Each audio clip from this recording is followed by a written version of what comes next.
these are sketches I actually put together, thinking through a presentation. And like a lot of times, I'm always asking students, especially like in about week 8, okay, have you, of the semester, have you cartooned out the drawings that you want to do? What are the things that, what are the important places where you're going to put your effort? Because if, you have only so much time to do all the things you need to do in an architectural thing. So, so this was me probably,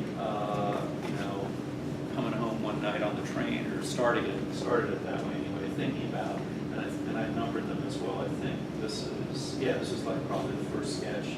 Then I jumped down here, and then there's a here and there. And I was thinking through, and ultimately we did do a drawing like this, on the computer. And actually, well, maybe not. Even then, I think I was probably laying all that stuff out. But we certainly did all the post-production stuff on the computer. But it was a way of thinking through these kind of three-dimensional spaces and what were the key drawings that were going to help us remember or make a case, an argument for what we were trying to do in the design that we were proposing to. This was this is a building out of Haverford College. So what does this all mean for us? We're going to go see some pretty impressive places, and you're not, and we're going to have to kind of move. We're going to move from place to place relatively quickly. We're there for a little less than 2 weeks. We've got a lot of ground to cover and look at. So there's some sort of shorthand ways that architects have come up with of remembering a place and remembering the first impressions that you have. And these are actually some sketches from this book, which I did a little. This is Chambers for a Memory Place. This is done by Don Linden and Charles Moore, both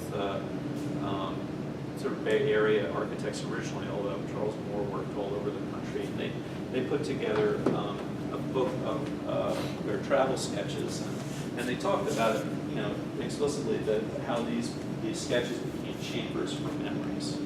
And so anyway, the Campidoglio, this is from Rome. It's big. Michelangelo designed in space. The top little big stair, important. This is, if you don't know it now, you certainly know it in your student days. But these are sketches that these guys created, looking at the proportioning system of the buildings immediately around, the kind of view from below coming up the steps.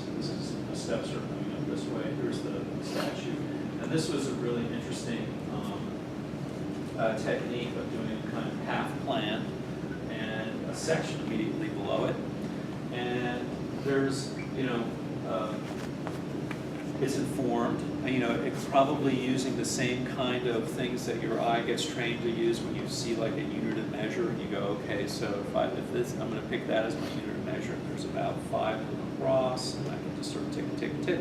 And then that unit measure, if I turn it on its head, I can kind of get roughly the proportions of what's going on behind it. But it's not super accurate. It's just kind of it's telling a story, and then you can remember from the way your eye kind of ran over looking at these places in situ. And what you see here then is if this is that half plan for convenience. Say it was probably the fit on the page that you had to work with.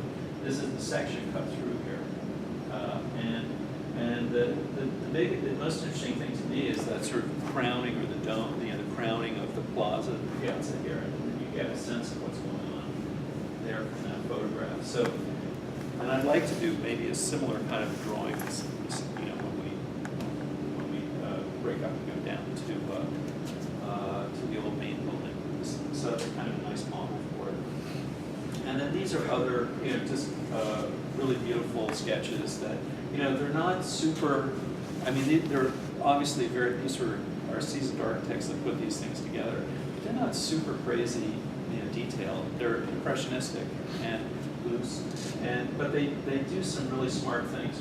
This is this kind of, you get the sense of here's a window, a portal that you're looking into a space from. And it's really, kind of gives you a sense of what the street is and what's beyond. And so that's one kind of a drawing technique. good, and there are a host of others in here, so we encourage you to, we'll look at some more things from it. Here is a space that we probably will go to, it's the Congo in Siena, and this will be a drawing I'm sure we'll do.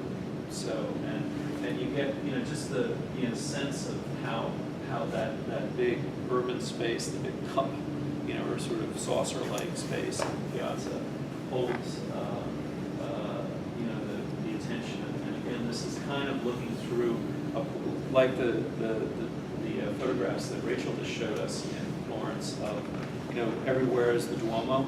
It's always framed by a street wall. So there are buildings here, but this is what you're looking at. So it's being very particular about what you want to make and just how what your eye sees and how you interpret it on a piece of paper. It's not the actual thing. You're interpreting and you're making judgments about the marks that you put on a piece of paper, and that will impart that memory that you'll have of the space and the time that you're taking to do this. And it'll be meaningful stuff that it doesn't go away. You look at a drawing many years later and you go like, yeah, I remember that. That was a great day. It was raining. And then there are some other, these are things I pulled off of Pinterest actually. There's a thing called moleskin art, and there are all kinds of really impressive ways of keeping notes. One of the things, a really good technique, this is pretty, this is like some graphic artist did this, but Rachel was showing me some of her sketchbooks, and I remember, that you put tickets, or you put little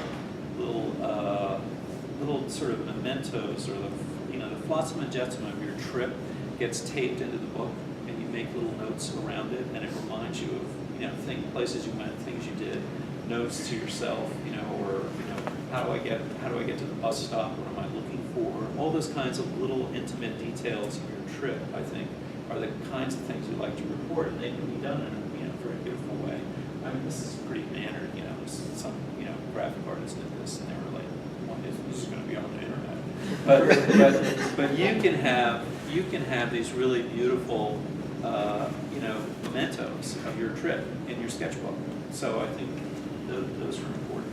And then this is just sort of a final one. This is another moleskin trip.